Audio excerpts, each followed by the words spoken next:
ನಿನ್ನೆ ನಿಧನರಾದ ಸಾಹಿತಿ ವಿಮರ್ಶಕ ಜಿಎಸ್ ಸಿದ್ದಲಿಂಗಯ್ಯ ಅವರ ಆತ್ಮಕ್ಕೆ ಶಾಂತಿ ಕೋರಿ ಸಿದ್ದಾಪುರ ತಾಲೂಕು ಕನ್ನಡ ಸಾಹಿತ್ಯ ಪರಿಷತ್ ಘಟಕದಿಂದ ಶ್ರದ್ಧಾಂಜಲಿಯನ್ನು ಸಲ್ಲಿಸಲಾಯಿತು.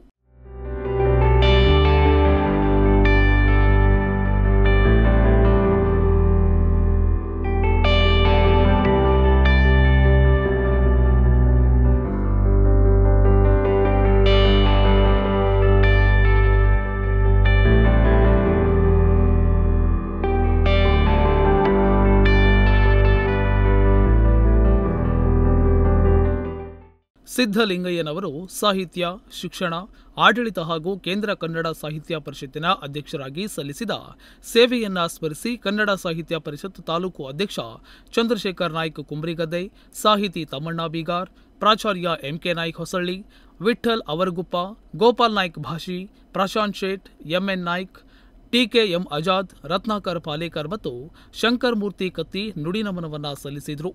ಸಾಹಿತ್ಯ ಲೋಕ ಓರ್ವ ಕನ್ನಡದ ಮನಸ್ಸನ್ನು ಕಳೆದುಕೊಂಡಿದೆ. ಅವರ ಆತ್ಮಕ್ಕೆ ಶಾಂತಿಯನ್ನು ಕೋರ್ತಾ ಅಂತಹ ಇನ್ನೂ ಅನೇಕ ಸಾಹಿತಿಗಳು, ವಿಮರ್ಶಕರು ನಾಡಿನಲ್ಲಿ ಹುಟ್ಟಿ ಬರಲಿ. ಜೊತೆಗೆ ಅವರಿಗೆ ಅನೇಕ ಬಿರುದು ಸನ್ಮಾನಗಳು, ಬಸವ ಪ್ರಶಸ್ತಿ, ಸಾಹಿತ್ಯ ಅಕಾಡೆಮಿ ಗೌರವ ಪ್ರಶಸ್ತಿಗಳು, ಇನ್ನೂ ಅನೇಕ, ಮತ್ತು ಜೊತೆಗೆ ವಿಶೇಷ ಅಂತ ಅಂದರೆ ನಮ್ಮ ಕೇಂದ್ರ ಸಾಹಿತ್ಯ ಅಕಾಡೆಮಿಯ ಅಧ್ಯಕ್ಷರಾಗಿ ಸೇವೆ ಸಲ್ಲಿಸಿದವರು ಸಿದ್ದಲಿಂಗಯ್ಯನವರು 1989ರಿಂದ 92 ಅವಧಿಯಲ್ಲಿ ಸೇವೆಯನ್ನು ಸಲ್ಲಿಸಿದಂಥವರು.